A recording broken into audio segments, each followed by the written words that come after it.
helping you to weather good and bad economies without putting retirement on hold. This is the Tumolo Financial Podcast with Ken and Nick Tumolo. Ken and his son Nick know that creating a comprehensive financial plan can align your hard-earned life savings with your retirement goals. Consider them your retirement architects. Now, the Tumolo Financial Podcast with Ken and Nick Tumolo.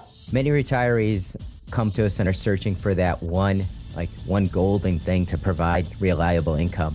But not all income strategies work the same way. And the one thing I will say is not every income strategy is right for each person, because everyone kind of has their idea. And there's also the risk part of it. Certain people like risk, certain people don't like risk. Today, we're going to break down 3 common retirement income tools: dividend stocks, annuities, and bonds, and talk about what each does well, where they fall short, and why many retirement plans use a combination of all 3. I'm going to start off with dividend stocks, just because that always comes up. People feel that when they invest in dividend stocks, there's a chance for growth. That's I'm going to call it one of the pluses. You're not giving up growth as much. So the dividend stocks we expect them to still gain, because you expect those companies to want to do good. And a lot of times when you take those bigger companies, they're paying out those dividends and they don't want to reduce their dividend. Because when you start to look at it, if a company reduces their dividend, it's a sign of weakness. And so what happens? Shareholders start to sell and leave the company, and they'll go invest in someone else. So a lot of these bigger companies, when you're looking at them, they're kind of stuck paying that dividend.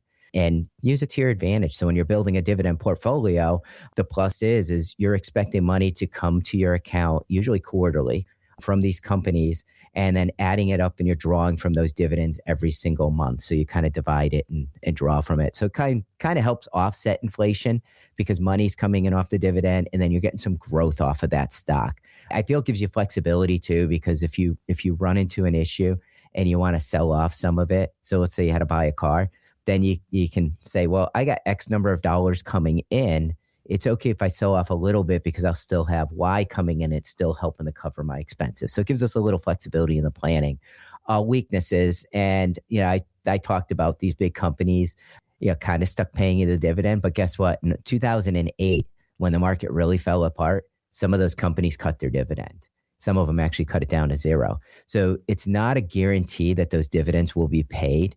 You just expect them to be paid.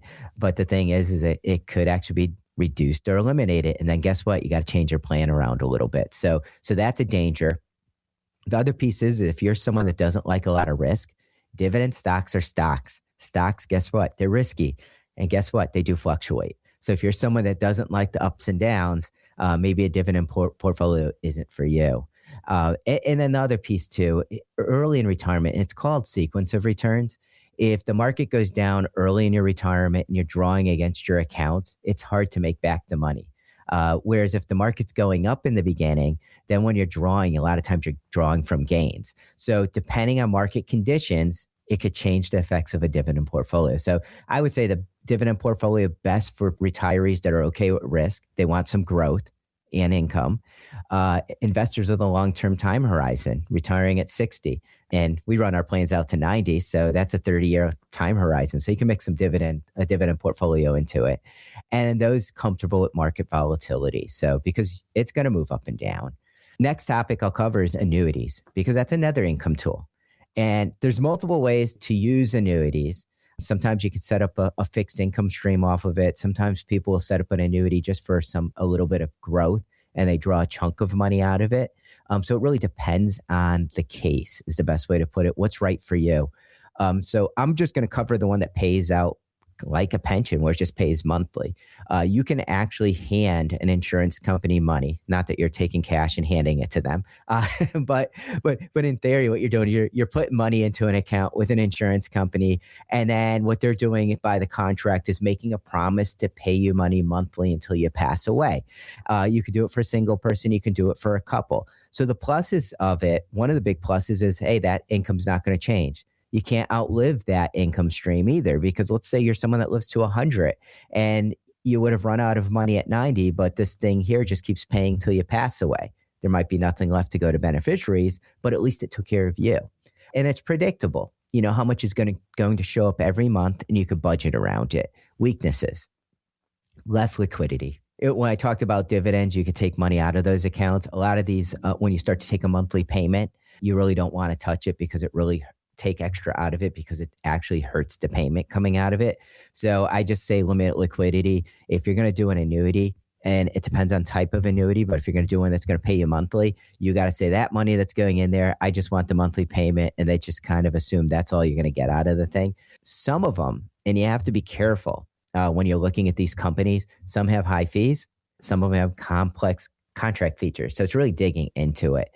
I'm going to say that these annuities are best for retirees that are focused on income and they don't want to think, they just want the money to show up. They also might be risk averse, where they don't like the risk. So the thing is if these annuities are paying monthly and the market's bouncing around, they don't feel it. And another piece of it too is some people just like it set. Like, I know it's going to cover my expenses. I don't have to think about it. And it's just that comfortable feeling. Last piece that we use for income, bonds. And when you think of a bond, typically what you're doing is you're just giving a company money. So let's just pretend I'm buying a bond or even government. Let's say I'm buying a Connecticut bond. I'm actually giving the state of Connecticut money and they're giving me interest. And at the end of the term of the bond, I get my money back too. So like buying a CD, you get interest, right? And then you get your money back later. But the best way to put it, bonds usually don't bounce around as much.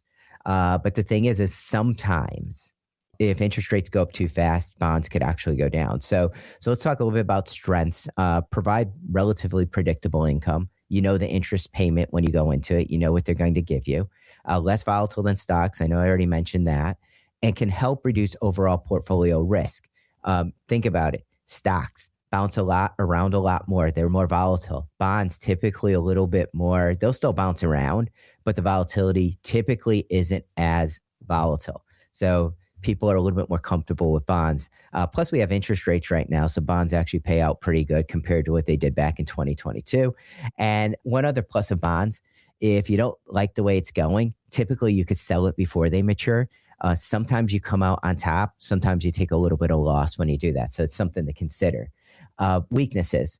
Fixed interest payments may not keep up with inflation. A lot of us remember back before 2022 when they started raising interest rates on us, we had a lot of inflation. Bonds were not keeping up with inflation. So people had to find different things to do.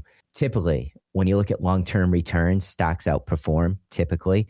And then income ends at maturity. So when the bond's done, the income ends and you have to find another income. So people sometimes view that as a weakness because they're like, oh, I got to shop again. What I would say, bonds best for short and midterm income needs, conservative investors, and retirees seeking portfolio stability. They just don't like that volatility. And so if you were to ask me today, which is best, the problem is there's no best. It really comes down to customizing that plan for someone. A couple of things I'll touch on. Dividend stocks offer income and growth.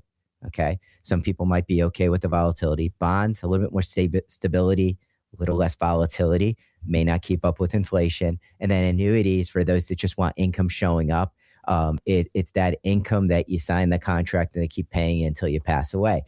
So it really comes down to your plan. Each of these solves a different issue.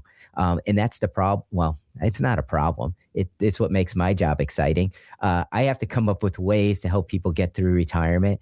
And sometimes you end up with a little bit of each of these or only two of these, but you're covering different things that happen within the market and helping someone get through retirement. So instead of asking which one is best, the better question may be, what role can each play in my retirement plan? How can it help me? If you'd like help evaluating how dividend stocks, bonds, and annuities may fit into your income strategy, reach out to us. Visit our website at tfcheckup.com or click on the link below.